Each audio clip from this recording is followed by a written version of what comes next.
Imaginez détenir les clés pour transformer le mycélium en champignon. Bonjour les amoureux de myciculture, c'est Andrea du blog cultiverleschampignons.com. L'initiation des primordia, c'est un peu comme la première étincelle de vie d'un champignon. Comprendre cette étape magique et savoir comment la déclencher, c'est maîtriser l'art de la culture des champignons. Je suis là pour vous guider dans cette danse avec la nature. Découvrons ensemble les mystères de l'initiation des primordia. C'est parti!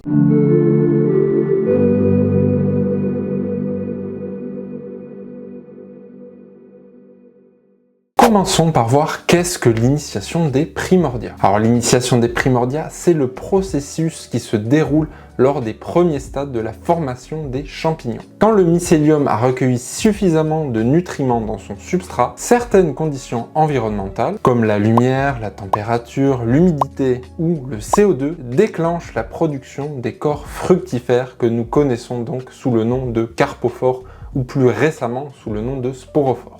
À ce stade, le mycélium cesse de s'étendre en quête de plus de nutriments et se concentre sur la création de corps fructifères pour produire par la suite des spores. Ce processus a de nombreux noms: initiation fructifère, formation des sporophores ou encore début de la fructification. Ce phénomène commence avec de petits filaments appelés hyphes qui sont des cellules semblables à des micropoils qui composent le mycélium, se regroupent pour former des nœuds hyphales. Ces nœuds sont des structures qui vont permettre aux cellules du mycélium de se différencier, c'est-à-dire de changer de fonction, en se transformant ensuite peu à peu en primordia, qui sont donc de jeunes champignons. En fait, le mycélium passe d'une fonction végétative à une fonction reproductrice. Les nœuds hyphales sont donc le premier point de développement et la structure reproductrice du champignon, encore invisible à l'œil nu. En fonction des espèces, les primordia peuvent avoir diverses couleurs et formes, mais globalement, le premier stade visible ressemble à de petites bosses qui commencent à se former à la surface du mycélium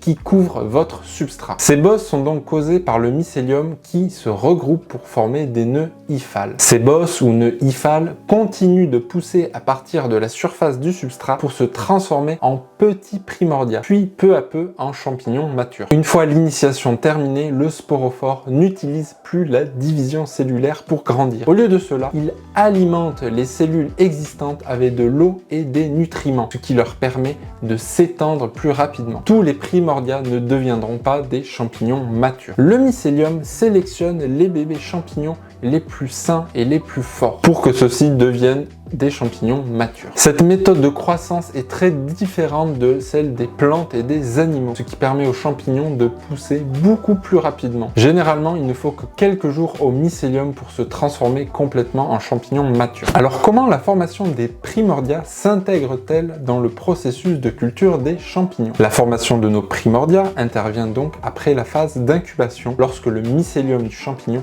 a complètement colonisé le substrat. Pour ceux qui sont nouveaux dans la culture des champignons, je vous invite à lire le guide ultime sur la culture des champignons pour avoir en fait une meilleure vue d'ensemble du processus de culture. L'étape de la formation des primordia influence le rendement final des champignons et les myciculteurs devraient s'efforcer de simuler au mieux les conditions naturelles idéales pour leurs champignons. En général, plus il y a de primordia, plus le rendement est élevé. Cependant, ces champignons peuvent être plus petits que ceux qui poussent sur des substrats avec moins de primordia. Car lorsque vous avez beaucoup de champignons qui concourent pour les mêmes nutriments, vous obtenez des champignons plus petits. S'il y a moins de champignons en concurrence, ils peuvent devenir plus grands. La formation des primordia fait partie de la phase de fructification. Et selon l'espèce de champignon que vous cultivez, cela peut prendre de 3 à 14 jours après avoir mis le mycélium dans les conditions de fructification pour que les primordia visibles se forment. Alors comment déclencher l'initiation des primordia? Tout d'abord, vous aurez besoin d'un lieu pour initier les primordia. Ce lieu est généralement appelé une chambre de fructification. Alors il en existe de toutes sortes, des tentes de culture aux boîtes en plastique en passant par les caves. Pour en savoir plus, je vous invite à regarder la vidéo qui s'affiche à l'écran. Dans les bonnes conditions, certains champignons, dont de nombreuses souches de pleurotes, commenceront à s'initier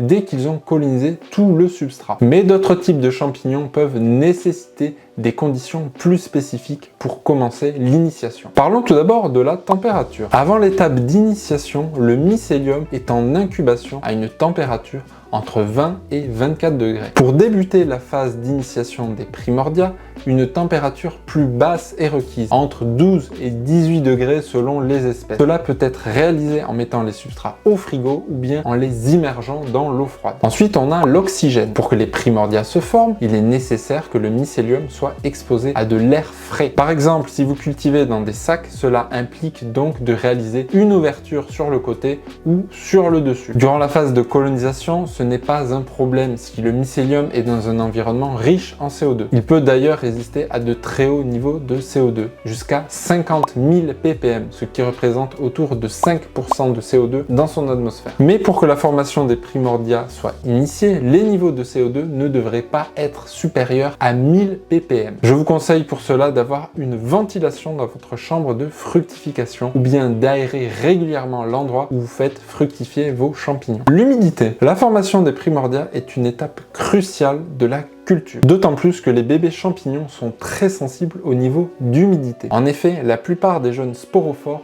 sont constitués de 90% d'eau. Pour se développer concrètement, leur environnement doit être suffisamment humide. Je vous conseille au minimum 85% d'humidité relative dans la pièce. Vous pouvez maintenir cette humidité à l'aide d'un humidificateur. Pour en savoir plus sur les manières d'humidifier les chambres de culture, je vous laisse regarder la vidéo qui s'affiche à l'écran. Et puis on a la lumière. Contrairement aux idées reçues, les champignons, ils ont besoin de lumière, sauf le champignon de Paris. Pour que le mycélium comprenne qu'il est dans un environnement propice à la création des primordia, la lumière est un élément essentiel. En effet, le mycélium des champignons est dit photosensible, c'est-à-dire qu'il va réagir à la luminosité, notamment lors de la transition entre la phase d'incubation et la phase d'initiation des primordia. Lors de cette phase, le substrat doit être mis sous lumière artificielle ou bien à la lumière indirecte du soleil. Donc, quand déclencher la formation des primordia? La confirmation visuelle est le meilleur moyen de déterminer si votre substrat est prêt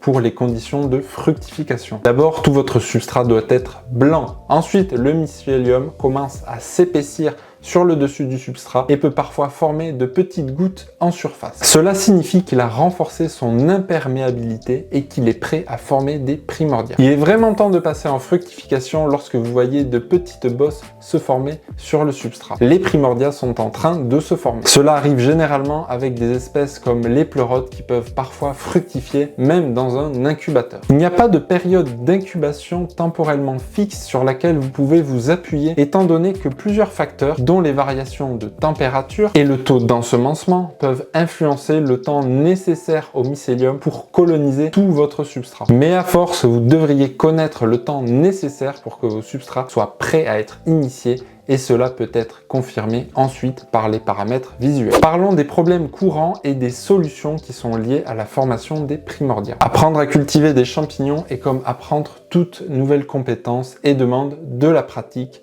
des essais et des erreurs. Donc voici quelques problèmes courants auxquels vous pourriez être confrontés lors de la formation des primordia ainsi que leurs solutions. La formation des primordia ne se produit pas. Si vous remarquez des bosses sur votre mycélium mais qu'elles ne continuent pas à se développer lorsqu'elles sont exposées à l'air frais, il se peut que les conditions environnementales ne soient pas adaptées à l'espèce de champignon que vous cultivez. Les conditions peuvent être trop chaudes, trop froides ou trop sèches. Faites un peu de recherche pour trouver les conditions optimales pour la fructification de l'espèce que vous souhaitez cultiver, puis reproduisez-les au mieux. Pour cela, vous pouvez vous rendre sur mon blog dans la partie champignons à cultiver et regarder les paramètres de culture. S'il y a un arrêt de la croissance des primordia, l'arrêt de la croissance des primordia est l'un des problèmes les plus courants que rencontrent les myciculteurs débutants. Et un manque d'humidité en est généralement la cause. Les primordia des champignons nécessitent des niveaux d'humidité élevés, entre 85 et 95% lors de leur formation. Et s'ils s'assèchent, ils cesseront de croître. Pour prévenir cela, veillez à pulvériser régulièrement de l'eau sur votre substrat si vous n'avez pas d'humidificateur. Si vous avez un humidificateur, réduisez la ventilation de votre chambre de culture ou observer l'humidification avec un hygrostat. En conclusion, l'initiation des primordia est une phase importante dans la croissance des champignons et également l'une des plus excitantes. Pendant cette étape, vous pouvez voir pour la première fois à l'œil nu les jeunes champignons qui souvent ressemblent à de minuscules têtes d'épingle. Créer les conditions environnementales optimales pendant cette étape est crucial. Et si vos primordia s'assèchent ou ont trop chaud, ils cesseront de pousser. Alors prenez-en grand soin. Voilà, c'est tout pour aujourd'hui, les myciculteurs. Si vous vous intéressez davantage à la culture des champignons, je vous invite à télécharger gratuitement votre e-book pour débuter. Le lien est disponible en bas dans la description. En attendant, n'hésitez pas à commenter, à liker, à vous abonner et à partager la vidéo si elle vous a plu. Je vous remercie de l'avoir regardée et je vous dis à la prochaine les myciculteurs.